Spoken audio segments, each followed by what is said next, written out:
Jack McCaffery, columnist over at the Delaware County Daily Times, says that Doug Pederson has not been another Andy Reid. A lot of people comparing the two teams, the Reid era to this new Doug Pederson, Carson Wentz era here.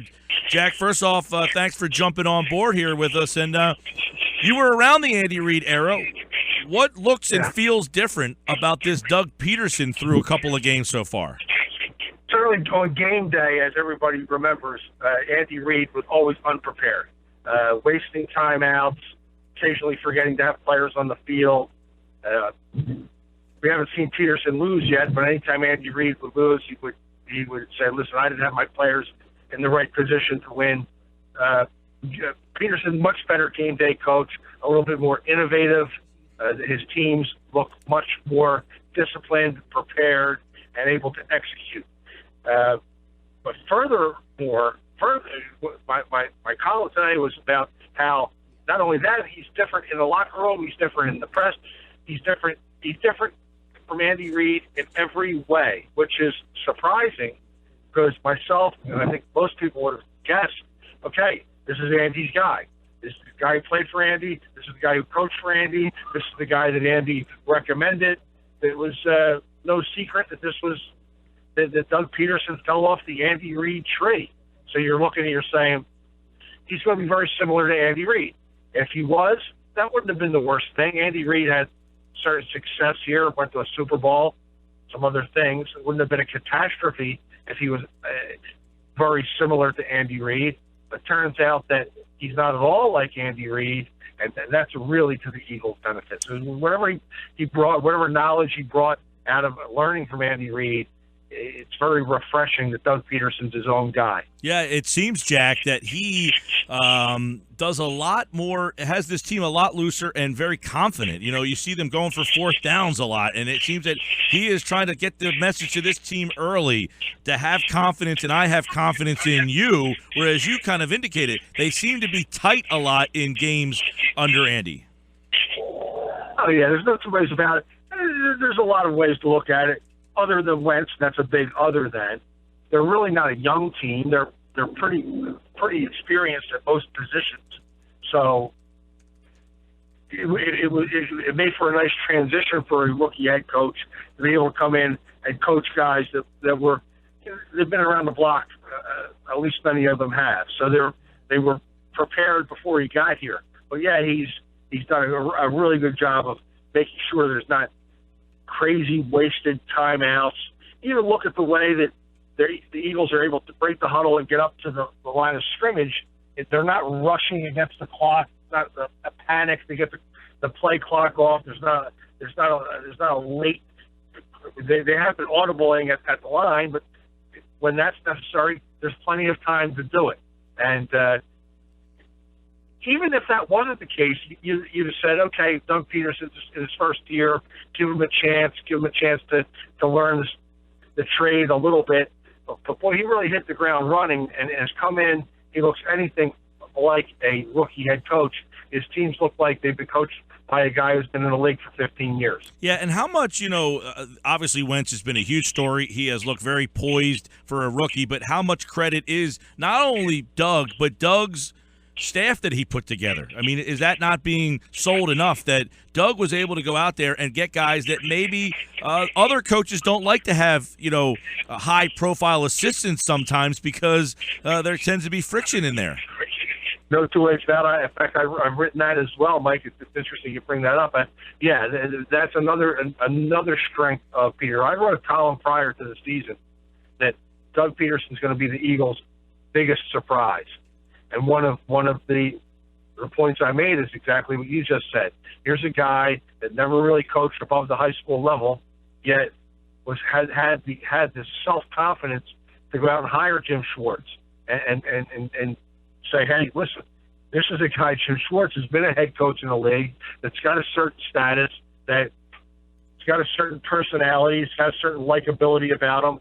That you're right. Not a lot of rookie head coaches would have been self-confident enough to trust their defensive coordinating job to Jim Schwartz. So another point that about how Doug Pederson has been really prepared. really, really a surprise so far. That being said, Jack, how much of him being around Andy and on those staffs and being a backup quarterback virtually his entire career has led to him being an impressive head coach so far, anyway? I mentioned that a few minutes ago. I said you took the best of everything. He's not Andy Reid personality-wise or leadership-wise, but whatever he took from Andy Reid, you had to say so far so good. And one of them would be, we just talked about, Andy was willing right away to trust a pretty high-profile defensive coordinator, not as high-profile as Schwartz because he hadn't been a head coach, but he had the self-confidence to say, go ahead, to Jim Johnson, go ahead and run the defense for me, and that was very successful. So there's one example.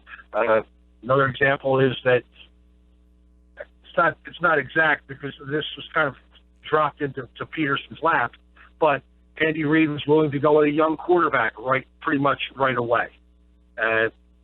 Give Pederson a shot at it, and went to McNabb in that first year. So there's some similarities, and Andy. I mean, listen, you're talking about a guy that I voted for Andy Reid for Coach of the Year at least once.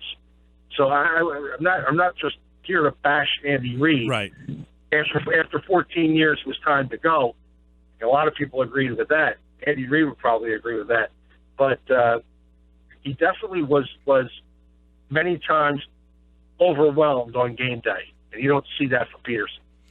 No, and I think it's you see all the strengths of Andy, and you see the strengths of Andy Reid, but not any of the failings of Andy Reid so far at Doug Pederson. Yeah, and I think it's important to mention that Doug was here and then left with Andy and was able. It's almost like Ron Hextall. He was able to get out of here, learn some more things someplace else, and then take some of the things he learned and now become his own guy here. So sometimes getting out of the nest is a key component of success. Yeah, and nobody really knew how successful he'd be. At least he was a coordinator, which was more than Andy was. So he was a coordinator, so he had that going for him. No head coaching experience, except for the high school team. So you wondered, you just wondered how prepared was this guy going to be. And he's got some challenges ahead of him. And other coaches are going to start to study what he does. You saw Chip Kelly had a real quick success with the Eagles as well.